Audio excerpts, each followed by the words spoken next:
Operation Beowulf, Germany's assault on the Estonian islands of Saaremaa, Ösel, Hiiumaa, Daago, and Muhu in September and October 1941, unfolded against the backdrop of rapid Axis advances across the Eastern Front. Following the launch of Operation Barbarossa on 22nd of June 1941, German forces had driven deep into Soviet territory, capturing vast areas of Belarus and Ukraine and advancing toward Leningrad. The Baltic region was of particular importance. Control of its coastlines and islands would determine dominance in the eastern Baltic Sea, influence supply routes, and secure the northern flank of Army Group North as it prepared for the protracted siege of Leningrad. The Estonian islands were strategically valuable to both Germany and the Soviet Union. Saaremaa, the largest of the three, was located at the mouth of the Gulf of Riga, providing a natural base from which to interdict naval traffic. Hiiumaa, farther north, offered artillery positions that could control access to the Gulf of Finland, threatening both Leningrad and German supply lines to Finland. Muhu, connected to Saaremaa by a causeway, formed the gateway to the archipelago. Soviet coastal artillery batteries, including heavy guns at Cape Sorve and Hiiumaa, dominated large portions of the sea lanes. From these islands, the Soviet Navy could threaten German operations in the Baltic, while also protecting its own convoys supplying Leningrad. For the Soviets, the islands formed part of the Moonsund Archipelago Defense, a system integrated into the Baltic Fleet's wider strategy of delaying German advances. The Soviet command believed the islands could serve as forward bases even if mainland Estonia fell. The garrisons, consisting of Red Army rifle regiments, naval infantry, and coastal artillery units, numbered around 23,000–25,000 men by September 1941. They were reinforced by elements of the Baltic Fleet, including submarines, destroyers, and smaller craft that could operate in shallow waters. However, by this stage of the war, Soviet forces were under immense strain. Supply lines were stretched, and the defense of the islands increasingly isolated as German and Finnish forces tightened control of the Gulf of Finland. German planning reflected both strategic necessity and opportunity. By late summer 1941, Army Group North had secured most of mainland Estonia and reached the outskirts of Leningrad. The islands remained a threat to rear-area shipping and to potential naval cooperation between Germany and Finland. Hitler and the Naval High Command approved Operation Beowulf as a combined operation involving the Heer and Kriegsmarine. The German 61st Infantry Division, supported by the 217th Infantry Division and reinforced by assault engineers, was assigned to the land component. Naval support came from elements of the Kriegsmarine's Baltic Squadron, including transports, minesweepers, and small landing craft, while the Luftwaffe prepared to neutralize Soviet naval and artillery assets. Public sentiment in Estonia was complex. After the Soviet occupation of 1940 and mass deportations in June 1941, segments of the population viewed the German advance as an opportunity to end Soviet rule. Local auxiliaries and volunteers assisted German forces in securing the mainland and provided intelligence on Soviet defenses in the islands. At the same time, Estonian civilians on the islands faced uncertainty. Many had been mobilized by the Soviets for labor or defense, while others tried to avoid involvement altogether, caught between retreating Red Army units and advancing German troops. As September 1941 approached, the conditions for Operation Beowulf were set. German command sought to eliminate the Soviet presence on the islands in a rapid amphibious assault, secure the Baltic coastline, and open the way for unimpeded naval dominance. The Soviets prepared to resist, hoping to delay the Axis advance and maintain at least symbolic control of the archipelago as part of their defense of Leningrad. The stage was thus prepared for one of the few large-scale amphibious operations of the Eastern Front, an episode that would test coordination between Army, Navy, and Air Force on both sides, and determine the fate of the Baltic Sea's strategic islands in the opening year of the war. The opening phase of Operation Beowulf began in mid-September 1941, when German forces initiated their amphibious assault on the Estonian archipelago. The plan was executed in stages, with the island of Muhu serving as the initial objective. Muhu's location between the mainland and Saaremaa made it a natural gateway. Its capture was necessary to establish a foothold and secure routes for further landings. German command assembled transport ships, barges, and small landing craft under the protection of minesweepers and light naval units. Luftwaffe squadrons were tasked with neutralizing Soviet air power and disrupting coastal batteries. The first landings commenced on 14th of September, when elements of the German 61st Infantry Division crossed from the mainland to Muhu under cover of naval gunfire. Opposition was lighter than expected. Soviet forces stationed on Muhu, estimated at around 2,000 men, offered resistance at key strongpoints but were quickly overwhelmed by concentrated German assaults supported by artillery and close air support. By 16th September, the island was secured, with Soviet survivors either retreating towards Saaremaa via the causeway at Kuivastu or surrendering after exhausting their ammunition. German casualties were moderate, while Soviet losses included both combat fatalities and several hundred prisoners. With Muhu secured, German forces prepared for the more difficult task of seizing Saaremaa, the largest and most heavily defended of the islands. The assault began on 17th of September, when German infantry crossed the causeway into Saaremaa under heavy Soviet artillery fire. Soviet defenders, belonging to elements of the 3rd Rifle Brigade and naval infantry detachments, had fortified positions near the crossing, using machine guns, mortars, and minefields to delay the advance. German engineers cleared obstacles while infantry pressed forward, eventually securing the bridgehead after intense fighting. Simultaneously, additional German units were transported by sea to alternate landing points along Saaremaa's northern and western coasts. These amphibious landings faced challenges from Soviet coastal artillery, especially the batteries at Cape Sorve, which commanded approaches to the island. Minesweeper groups worked to clear paths through minefields, while Luftwaffe Stuka, dive bombers, targeted artillery emplacements and Soviet naval units attempting to disrupt the landings. Despite losses among the transport craft, German infantry succeeded in establishing multiple footholds, outflanking Soviet defenders concentrated along the causeway. By the 3rd week of September, the Soviets recognized that Saaremaa was under imminent threat. Red Army units withdrew from forward positions to reorganize around Kuressaare, the island's main town, while preparing fallback lines toward the southern peninsula. Soviet naval support remained limited due to the tightening German and Finnish blockade of the Gulf of Finland, though small craft and submarines attempted to harass German convoys with limited success. Communications between Soviet island garrisons in Leningrad grew increasingly tenuous, reducing coordination and weakening morale. For civilians on Saaremaa, the opening phase brought upheaval. Many inhabitants had already been mobilized by Soviet authorities into labor detachments or auxiliary defense units. As German troops advanced, some locals provided assistance or intelligence to the attackers, hoping for relief from Soviet control, while others faced conscription or displacement. Villages near the landing sites were subjected to bombardments, forcing evacuations and leaving many without shelter. By the end of September 20th, German forces controlled large portions of Saaremaa's northern and central areas, while Soviet defenders regrouped toward the heavily fortified southern tip.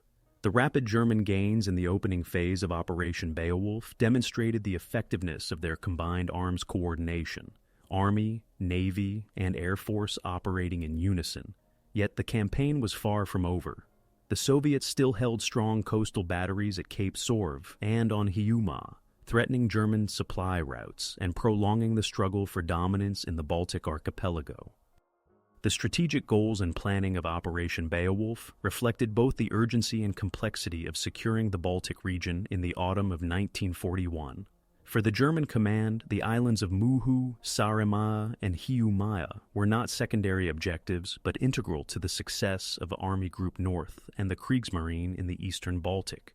For the Soviets, holding these islands was part of a wider defensive system designed to shield Leningrad, protect naval supply routes, and deny the Germans uncontested control of the Baltic Sea. The clash of these objectives, combined with the logistical and geographic challenges of the archipelago, shaped the planning and execution of the campaign. From the German perspective, the islands had to be taken quickly for several reasons. First, Saaremaa's Cape Sorve housed heavy coastal artillery batteries capable of firing across the Elbe Strait into the Gulf of Riga. As long as these guns remained operational, German naval movements were threatened, and shipping lanes to occupied Riga could not be secured.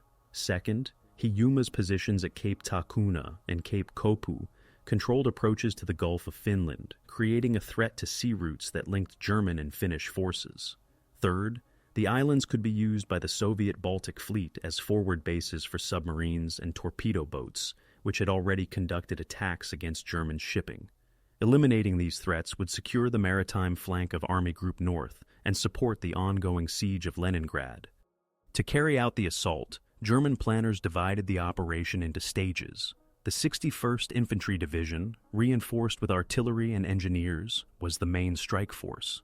The 217th Infantry Division was designated as follow-up support to garrison captured areas and assist in subsequent operations. Naval support was coordinated by the Kriegsmarine's Baltic Squadron, which provided minesweepers, escort vessels, and transport ships. Coordination with the Luftwaffe was also vital. Dive bomber groups, particularly Juo 87 Stuka squadrons, were tasked with neutralizing Soviet artillery positions, disrupting enemy troop movements, and preventing Soviet naval interference. The operation was timed to exploit favorable weather in September, before autumn storms could complicate amphibious landings. German logistical planning emphasized speed and surprise. The initial landings on Muhu were designed to establish a beachhead with minimal resistance, after which troops could move across the causeway to Saaremaa. Simultaneous landings on other sectors of Saaremaa were meant to split Soviet defenses and prevent them from concentrating against a single crossing.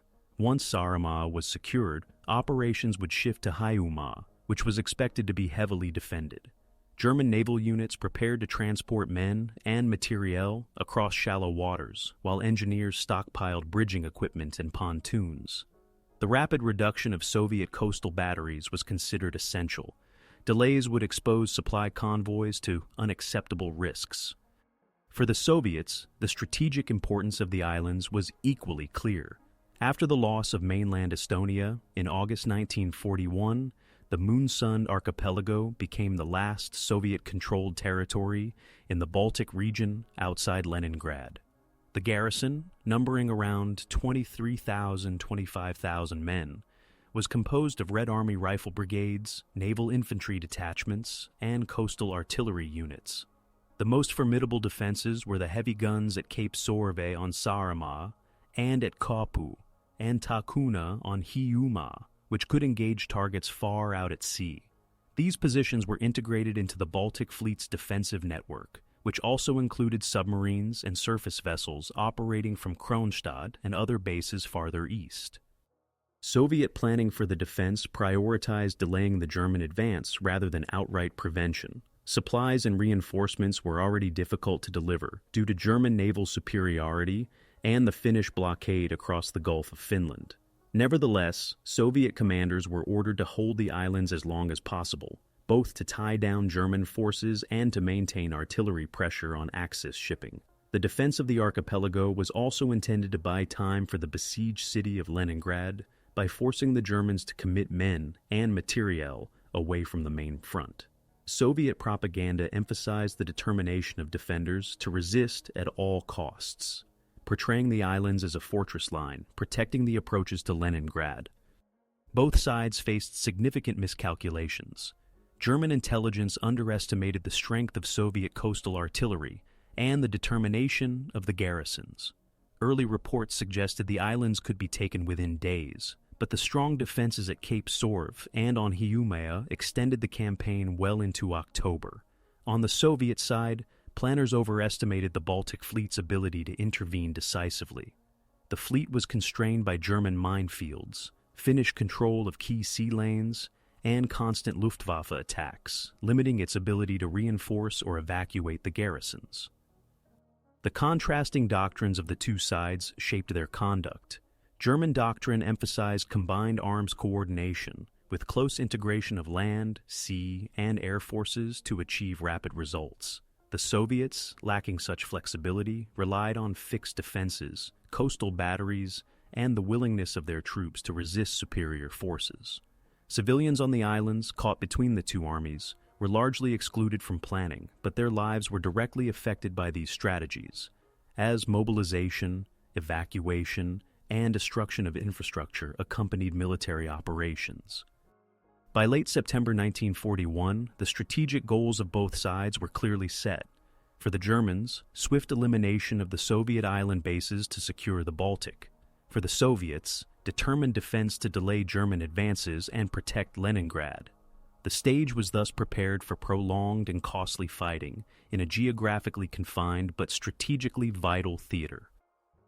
The first engagements of Operation Beowulf began immediately after the successful German landings on Muhu and the initial crossings into Saaremaa in mid-September 1941. What followed was a series of sharp clashes that tested both German amphibious coordination and Soviet defensive resolve. The geography of the islands dictated the tempo of fighting, flat terrain broken by forests, swamps, and coastal fortifications made rapid maneuver difficult, forcing both sides into localized battles around strongpoints and artillery positions. On Muhu, the opening engagements were relatively brief but decisive. The Soviet garrison, numbering around 2,000 men, attempted to resist at key defensive nodes near Koivastu and along the main road network. German infantry companies, supported by artillery fire from the mainland and Luftwaffe strikes, overran these positions within 2 days. The Soviet defenders, lacking heavy equipment and with little chance of reinforcement, either surrendered or withdrew in disarray across the causeway to Saaremaa. German casualties on Muhu were minimal, while Soviet losses amounted to several hundred killed and around 600 captured.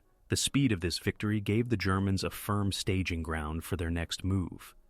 The transition to Saaremaa on 17th of September marked the beginning of more intense engagements. Soviet forces had concentrated their main defenses along the causeway connecting Muhu to Saaremaa and at coastal batteries positioned to command nearby waters.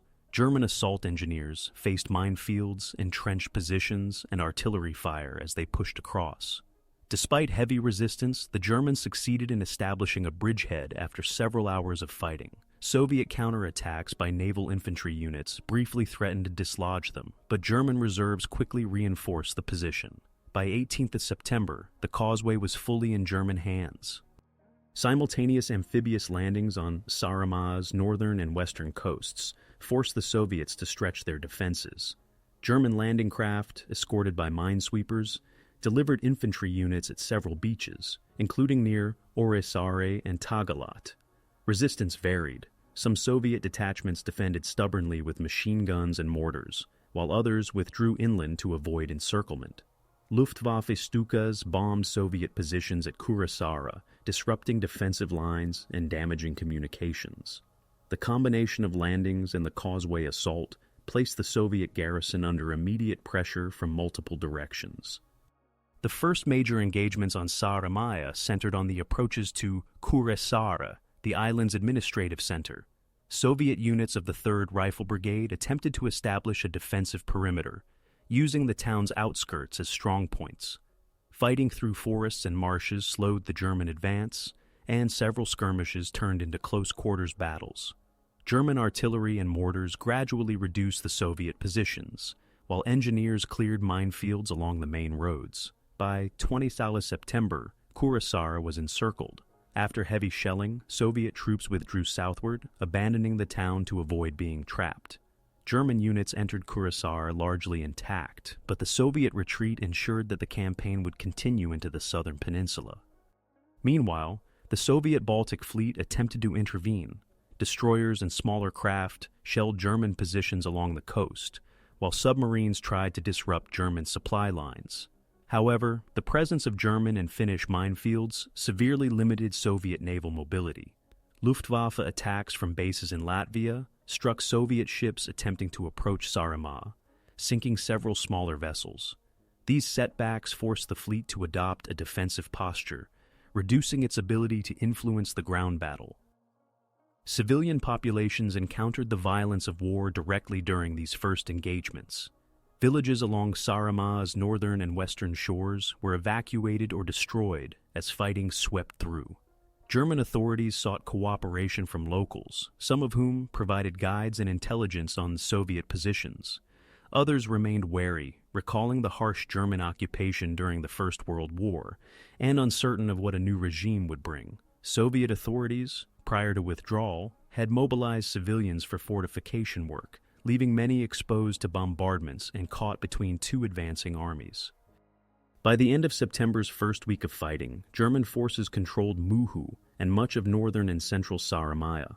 The Soviets, though weakened, managed to regroup in the southern part of the island, particularly around the heavily fortified Cape Sorve, where large coastal batteries dominated the Irbe Strait.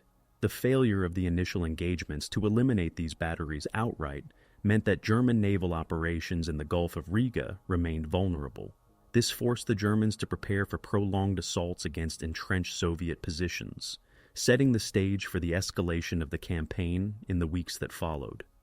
As German control expanded over Muhu and central Saaremaa, the battle escalated into a crisis phase in late September and early October 1941.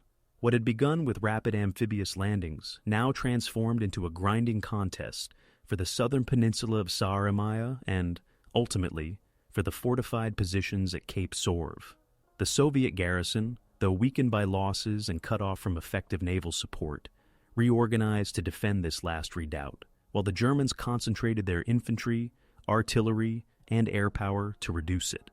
The combination of terrain, weather, and determined resistance ensured that the campaign would be prolonged and costly. German planning for the next stage emphasized eliminating the Soviet artillery threat at Cape Sorve. Heavy coastal guns there, some of them 180 mm and 305 mm pieces, commanded the Irbe Strait and prevented secure passage for Axis shipping between the Gulf of Riga and the Baltic Sea. The Soviets had reinforced these batteries with bunkers, trenches, and barbed wire defenses. Around 15,000 Soviet troops, including remnants of the 3rd Rifle Brigade and naval infantry detachments, fell back into this peninsula, prepared to delay the German advance for as long as possible. Their position was geographically advantageous. The peninsula narrowed to a defensible front, while marshes and coastal swamps limited German maneuver options. The Germans responded by massing elements of the 61st and 217th Infantry Divisions, supported by engineers and artillery units, for repeated assaults. The Luftwaffe flew dozens of sorties daily, targeting gun emplacements and troop concentrations. Stuka dive bombers proved effective in suppressing individual batteries, but Soviet crews often repaired or remanned positions under cover of night. German infantry attacks through the forests and across mined fields met stiff resistance. Casualties on both sides increased, with German battalions sometimes reduced by a quarter in strength after days of combat. Weather compounded the difficulties. Autumn rains turned the sandy roads into mud, slowing the movement of artillery and supply trucks. German engineers attempted to build corduroy roads from timber, cut locally, but progress was slow. Soviet defenders used the poor conditions to their advantage, launching local counterattacks and ambushes. Sniper fire and machine gun nests harassed German troops, while the coastal batteries periodically shelled advancing formations. Naval support for the Soviets was limited, yet small craft still attempted to ferry supplies or evacuate wounded under the cover of darkness, often under threat of Luftwaffe patrols. Civilian life in southern Saaremaa collapsed as the fighting intensified. Entire villages were evacuated or destroyed in artillery duels. Some Estonian civilians fled toward German-occupied areas in hopes of safety, while others hid in the countryside to avoid being caught by either side. German occupation authorities had already begun mobilizing local labor for supply transport and fortification work, deepening civilian involvement in the battle. For the Soviet command, civilians were also pressed into labor, often under harsh conditions, to help maintain defensive positions at Cape Sorve. Politically, the crisis at Narva and in Estonia more broadly influenced both Berlin and Moscow. German High Command pressed for a swift conclusion to Operation Beowulf, as Army Group North required secure supply routes while besieging Leningrad. Hitler personally emphasized the need to neutralize Soviet artillery in the Moon-Sund archipelago, regarding it as essential for dominance in the Baltic. On the Soviet side, Stalin and the Stavka demanded prolonged resistance. Even as supply and evacuation options dwindled, orders were issued to hold Cape Sorve for as long as possible, in part to maintain pressure on German naval operations, and in part as a symbolic stand in the Baltic. By early October, the battle entered its most dangerous phase. German infantry had encircled the Soviet positions on the Sorve Peninsula, but the defenders showed no signs of immediate collapse. The Germans faced increasing losses, and their logistical strain grew worse as ammunition and fuel had to be shipped across narrow sea lanes, exposed to air and artillery attack. For the Soviets, isolation became absolute. The Baltic Fleet, already suffering from losses and blocked by German minefields and Finnish naval patrols, could not mount a major relief operation. Soviet soldiers fought with diminishing supplies, rationing ammunition, and relying on improvised defensive tactics. The escalation of the battle at Cape Sorve turned Operation Beowulf into one of the most intense island campaigns of the Eastern Front. Both sides recognized that its outcome would shape control of the Baltic Sea. The Germans could not yet claim victory, and the Soviets, though outnumbered and cut off, remained entrenched. The crisis phase underscored the high stakes of this geographically confined struggle, not only the tactical possession of an island chain, but also the strategic balance of the Northern War. The peak of Operation Beowulf came in mid-October 1941, when the Germans launched their final efforts to overcome the entrenched Soviet positions on the Sorve Peninsula at the southern tip of Saaremaa. By this stage, nearly all of Muhu and northern Saaremaa had fallen under German control, yet the Soviet garrison, estimated at around 12,000 men, including Red Army rifle troops, naval infantry, and artillery crews, remained concentrated around Cape Sorve. Their heavy batteries, including 180mm and 305mm guns, still posed a direct threat to Axis naval movement through the Irbe Strait. The Germans understood that until these fortifications were silenced, their control of the Baltic Sea would remain incomplete. The Germans committed two divisions, the 61st and 217th Infantry, supported by assault engineers and artillery groups. Together, they fielded around 15,000 to 17,000 men for the final push. The Luftwaffe concentrated its strength on the peninsula, flying up to 200 sorties per day with dive bombers and fighters targeting Soviet strongpoints.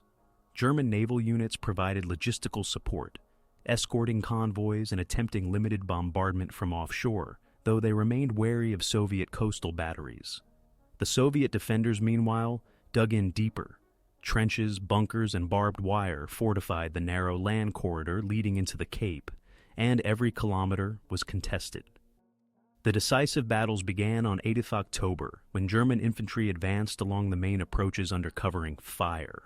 Progress was slow. Soviet artillery zeroed in on German concentrations, inflicting casualties before counter-battery fire and Luftwaffe strikes suppressed the positions. Some Soviet guns, protected by reinforced emplacements, continued firing even after repeated bombing runs. German engineers cleared minefields while infantry advanced in small groups, engaging in the bitter close quarters, fighting in forested terrain. Casualties mounted. German daily losses sometimes exceeded 500 men, while Soviet defenders, with fewer reserves, suffered proportionally higher attrition. Civilians still present on Saaremaa bore the heaviest suffering during this peak phase. Entire villages in the southern peninsula were destroyed as Soviet forces requisitioned buildings for defensive positions, and German artillery leveled suspected strongpoints. Thousands of locals fled inland, while others were forcibly evacuated by German authorities once territory was secured. Soviet forces also conscripted civilians for labor in fortifications, exposing them to bombardments. The destruction of homes and farms ensured that, even after the battle, recovery would be slow and uncertain. By mid-October, German forces gradually compressed the Soviet perimeter.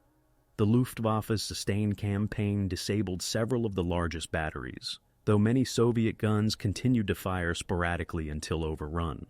The Red Army attempted several counterattacks to relieve pressure, but these were beaten back with heavy losses. The collapse of supply routes further undermined Soviet defense.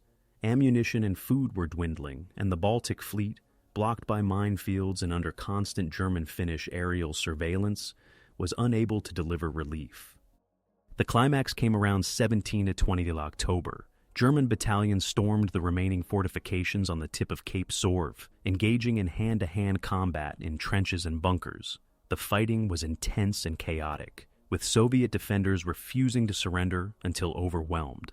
By 21st October, organized resistance ceased. Approximately 4,500 Soviet soldiers were captured, while several thousand more were killed during the final battles, or drowned attempting evacuation across the sea in small craft. German losses for the entire operation were estimated at around 2,850 killed and wounded, while Soviet casualties across the islands exceeded 1,000 killed and over 15,000 captured. The peak of the campaign demonstrated both the effectiveness and the cost of German amphibious planning. Coordinated action by infantry, engineers, Luftwaffe, and Kriegsmarine succeeded in eliminating the Soviet garrisons, but it required a full month of continuous combat and significant losses. For the Soviets, the defense of the islands delayed German consolidation in the Baltic and tied down substantial forces, but the isolation of the garrisons doomed them in the long run. The conclusion of fighting at Cape Sorve brought Operation Beowulf to its bloody peak, securing the islands but leaving behind ruins, depopulated villages, and tens of thousands of prisoners who would never return home. After the fall of Cape Sorve in late October 1941, the campaign shifted into a phase of resistance and adaptation, as remnants of the Soviet garrison and scattered naval infantry attempted to continue fighting on Saaremaa and nearby Hiiumaa, while German units adjusted to the challenges of consolidating their gains. Though the organized Soviet defense on Saaremaa collapsed after the loss of Sorve, isolated detachments refused to surrender immediately. Some groups retreated into forests, launching sporadic skirmishes against German patrols. For the Germans, the task shifted from large-scale assaults to mopping up operations, securing the island's coasts, and preparing for further attacks on Hiiumaa, the last major Soviet stronghold in the archipelago. On Saaremaa, the resistance was fragmented but persistent. Soviet officers encouraged troops to break into small groups and continue delaying actions. These detachments mined roads, ambushed supply convoys, and attacked stragglers, making German consolidation more difficult. German commanders responded by deploying security units, supported by Estonian auxiliaries who knew the terrain. While effective in eliminating isolated groups, these operations consumed manpower that might otherwise have been redirected to the Eastern Front. The Germans adapted by reorganizing their logistics, improving road networks, and integrating captured Soviet artillery into their defenses. Attention then turned to Hiiumaa, which was still in Soviet hands after Saaremaa's fall. The island's defenders numbered around 1,000 men, including naval infantry and regular Red Army units, supported by heavy coastal artillery at Cape Takuna and Cape Kopu. These positions could threaten naval movement in the Gulf of Finland, making their elimination essential. German planning emphasized combined operations once again. Minesweepers cleared approaches while Luftwaffe squadrons intensified bombing of Soviet batteries. By late October, German forces began amphibious landings on Hiiumaa's eastern shore. The initial landings met stiff resistance. Soviet troops had fortified beaches with barbed wire, trenches, and machine gun nests. German assault waves suffered casualties as they advanced under fire, but once footholds were established, German superiority in artillery and air support gradually turned the tide. Luftwaffe dive bombers destroyed several coastal positions, allowing infantry to push inland. By early November, German troops controlled much of eastern Hiiumaa, though Soviet defenders regrouped in the western portion of the island, where forests and rugged terrain made further advances difficult. Adaptation was evident on both sides. German units refined their amphibious techniques, improving coordination between minesweepers, transports, and ground troops. Engineers quickly built piers to facilitate unloading supplies, while captured Soviet fortifications were repurposed for German use. The Soviets, facing isolation, improvised by using fishing boats and small craft to move supplies between coastal points under cover of night. Ammunition shortages forced them to ration shells, while soldiers constructed makeshift obstacles from logs and stones to slow German vehicles. Civilian populations on Hiiumaa endured the same hardships experienced earlier on Saaremaa. Soviet authorities had mobilized locals for fortification work, while the German advance displaced entire villages. Families fled into forests or attempted to escape by sea, some reaching Finland or Sweden. German occupation authorities began registering inhabitants, requisitioning supplies, and imposing new regulations. For Estonians, the rapid shift from Soviet to German rule created uncertainty, as both regimes demanded loyalty and labor, while offering little protection from the violence of war. By mid-November, the Soviet garrison on Hiiumaa was compressed into its final defensive positions near Cape Takuna. German assaults, supported by heavy artillery and continuous airstrikes, gradually broke the resistance.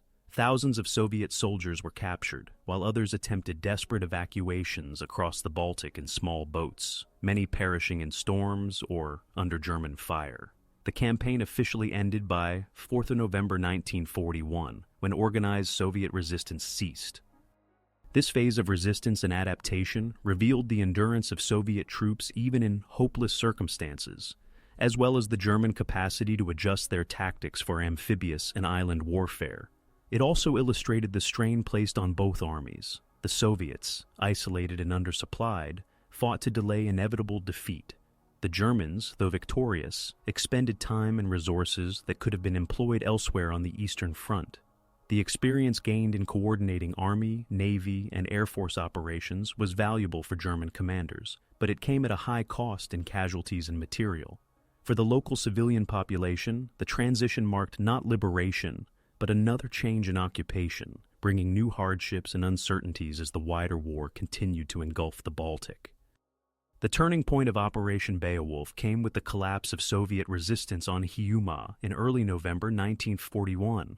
After weeks of fighting across Muhu, Saaremaa, and finally Hiiumaa, the Germans achieved complete control of the Moonsund archipelago, securing their hold over the eastern Baltic Sea. This decisive outcome marked the end of large-scale Soviet presence on the islands and eliminated the coastal artillery positions that had threatened Axis shipping routes. The struggle for the archipelago, however, highlighted not only the tactical success of the German assault, but also the limits of Soviet defensive capacity once isolation and attrition set in. The key turning point was the fall of Hiiumaa's coastal batteries at Cape Takuna and Cape Kopu. These heavy gun positions, which had been central to Soviet strategy for controlling the Gulf of Finland, had withstood weeks of bombardment and air raids. German infantry, supported by artillery fire and Stuka dive bombers, finally overran them after fierce close-quarter fighting in late October. Their loss stripped the Soviet defenders of the ability to contest German naval movements, exposing the remaining garrison to encirclement. Without the artillery's protection, attempts to evacuate troops by sea became nearly impossible, as German patrols and minefields closed off escape routes. On 31st October, German infantry divisions launched their final push across western Hiiumaa, compressing Soviet troops into a shrinking pocket around Cape Takuna. Outnumbered, short of ammunition, and without meaningful reinforcements, the Soviet units could not maintain coordinated resistance. Counterattacks, launched in battalion-sized groups, briefly delayed German advances but quickly faltered under concentrated artillery and airstrikes. By the 3rd of November, German forces penetrated the last defensive lines, forcing mass surrenders. The capture of approximately 3,500 prisoners marked the effective end of organized Soviet defense in the archipelago. For the Germans, this turning point was the culmination of careful coordination between their army, navy, and air force. Minesweepers had ensured relatively safe passage for transports. Infantry divisions had adapted to amphibious landings and combat in swampy and forested terrain. And the Luftwaffe had provided decisive suppression of coastal artillery. The success confirmed the effectiveness of combined arms doctrine in a complex environment. Yet the German leadership also recognized the high cost. Nearly 3,000 German casualties were incurred in the course of the operation, with some battalions reduced by half before victory was achieved. For the Soviets, the turning point signaled the collapse of their forward defense in the Baltic. Over 1,000 Soviet soldiers were killed during the campaign, and more than 15,000 were captured across all three islands. The Baltic fleet, unable to intervene decisively, was confined to Kronstadt and other bases farther east, with its submarine operations increasingly constrained by German minefields. The fall of the archipelago effectively gave Germany naval dominance in the central and eastern Baltic until 1944, securing maritime supply routes to Army Group North and isolating Leningrad from sea-based support from the south and west. Civilians also experienced this moment as a decisive rupture. With German occupation now firmly established, Estonian villagers faced requisitions of food, forced labor obligations, and the dismantling of Soviet institutions. Many who had been mobilized by the Soviets to build defenses or support the garrisons were either arrested as collaborators or conscripted into German auxiliary units.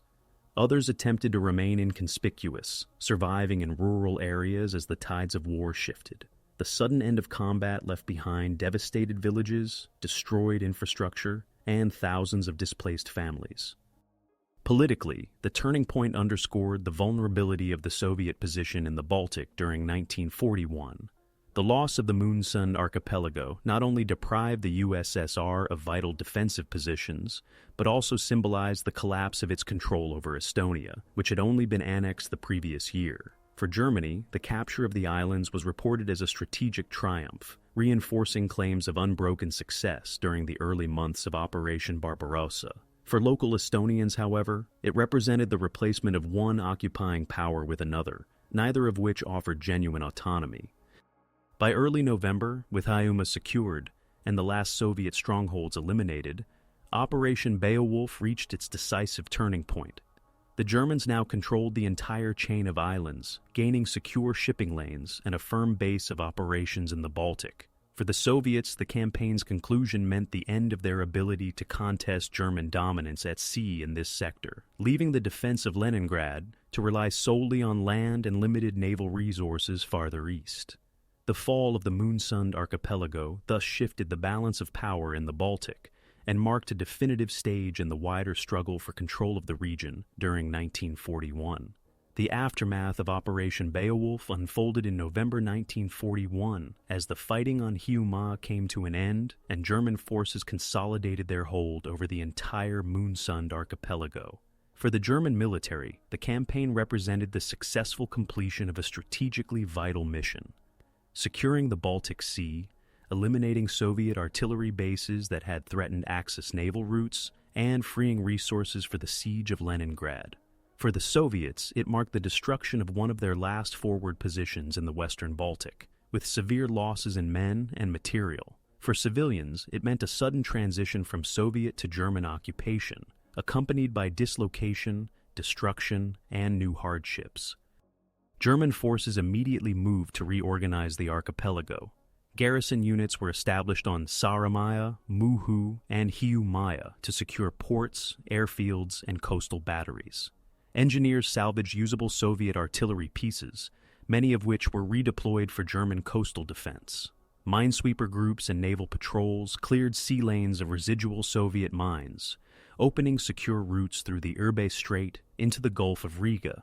These efforts allowed German supply convoys to operate with reduced risk, ensuring steadier lines of communication with Army Group North.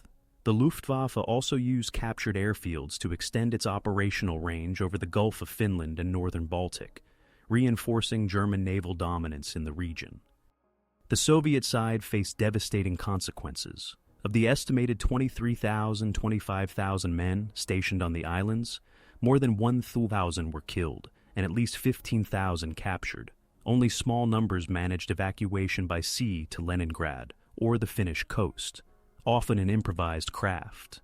Those captured were marched into prisoner of war camps in occupied territories, where survival rates were extremely low due to inadequate food, exposure, and disease.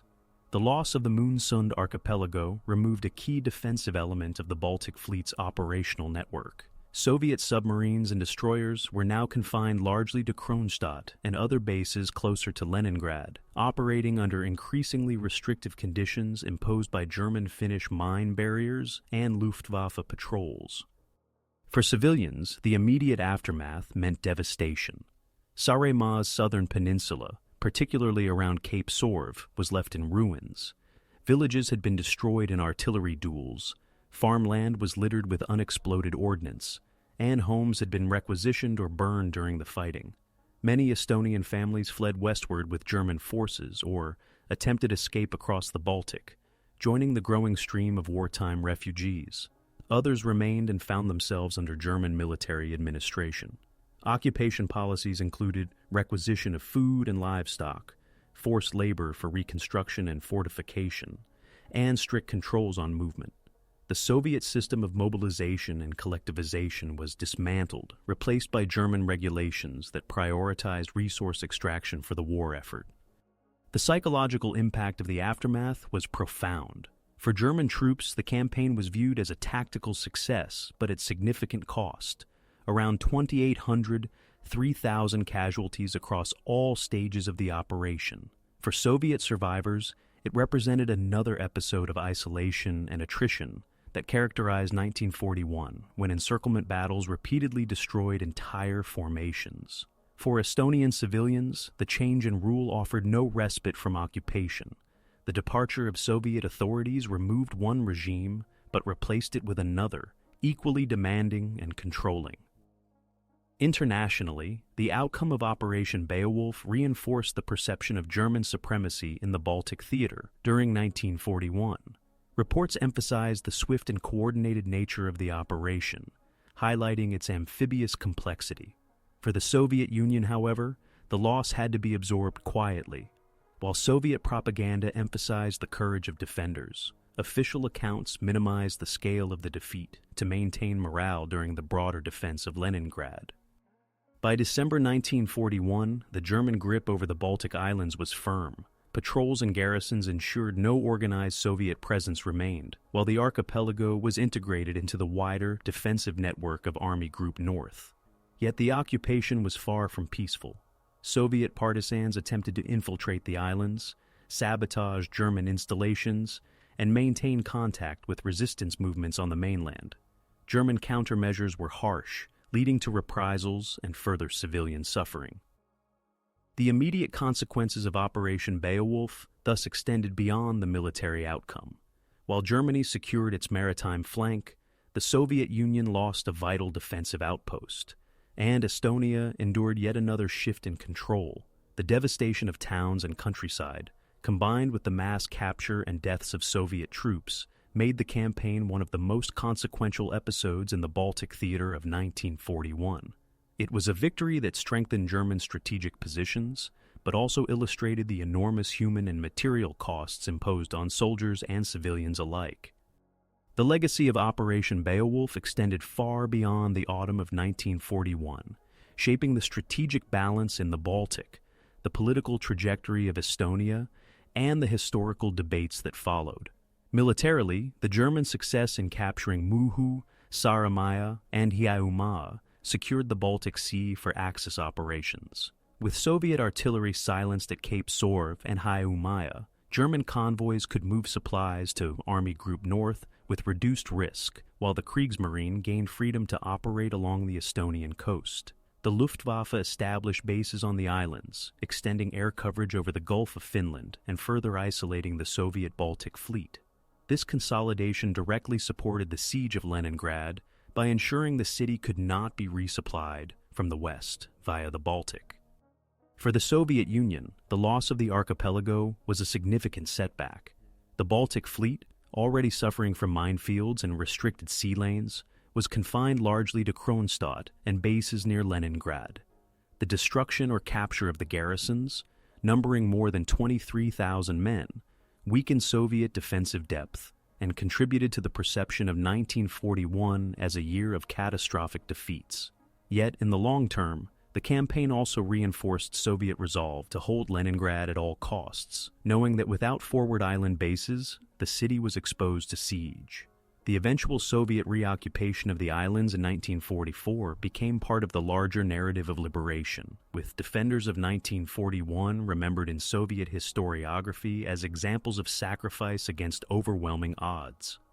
For Estonia, the consequences were more complex. The islands, heavily damaged by the fighting, were absorbed into German military administration. Villages destroyed during bombardments were not rebuilt immediately, and farmland was requisitioned for German use. Civilians faced forced labor obligations, requisitioning of food and livestock, and restrictions on movement. Some Estonians viewed the German presence as a reprieve from Soviet rule, particularly after the deportations of 1940-41. But hopes for national independence were quickly dashed as German policies focused on exploitation rather than autonomy. Thousands of islanders fled or were displaced, contributing to the broader demographic upheaval of the Baltic region during the war. The operation also had enduring significance for German military history. It was one of the largest amphibious operations conducted by Germany in the Second World War, involving the coordinated use of infantry divisions, naval flotillas, and Luftwaffe support. The campaign demonstrated German capacity for complex combined arms operations, even though such undertakings were rare on the Eastern Front. However, the high cost in casualties, nearly 3,000 German dead and wounded, and the time required to subdue relatively isolated garrisons also revealed the limitations of amphibious assaults against determined defenders. In strategic terms, the victory was overshadowed within months by the larger struggles around Moscow and the protracted siege of Leningrad. In historical memory, Operation Beowulf has remained less prominent than other campaigns of 1941, but its legacy continues to be debated. In Estonia, the fighting symbolized the shifting occupations of the period, Soviet authority replaced by German rule, both imposing hardship on the local population. In Soviet accounts, the defense of the islands was celebrated as heroic resistance, even though the garrisons were destroyed. In German narratives, the operation was highlighted as an example of efficiency and discipline, though it offered little long-term relief to the collapsing Eastern Front. Commemoration after the war reflected these divergent perspectives. Soviet memorials on Saaremaa and Hiiumaa emphasized the bravery of Red Army and naval infantry units, framing their defeat as part of the wider sacrifice that enabled eventual Soviet victory. German veterans' accounts often remembered the campaign as a harsh but successful operation that tested soldiers in amphibious warfare unfamiliar to most on the Eastern Front. For Estonians, memory of the battle was overshadowed by the devastation it left, and the continuation of occupation, first by Germany and then by the Soviet Union until the late 20th century. In the broader context of the Second World War, Operation Beowulf exemplifies how relatively small theaters of conflict could have disproportionate strategic consequences. The removal of Soviet artillery from the Baltic Islands facilitated German control of vital sea lanes, prolonged the siege of Leningrad, and shaped the experience of civilians caught between rival powers. Its legacy is thus not confined to the outcome of a single campaign, but tied to the larger story of shifting front lines, occupation regimes, and the contested memory of the war in the Baltic. Operation Beowulf stands as a reminder of how local geography and determined resistance influenced the wider course of the conflict, leaving a legacy still debated in historical scholarship today.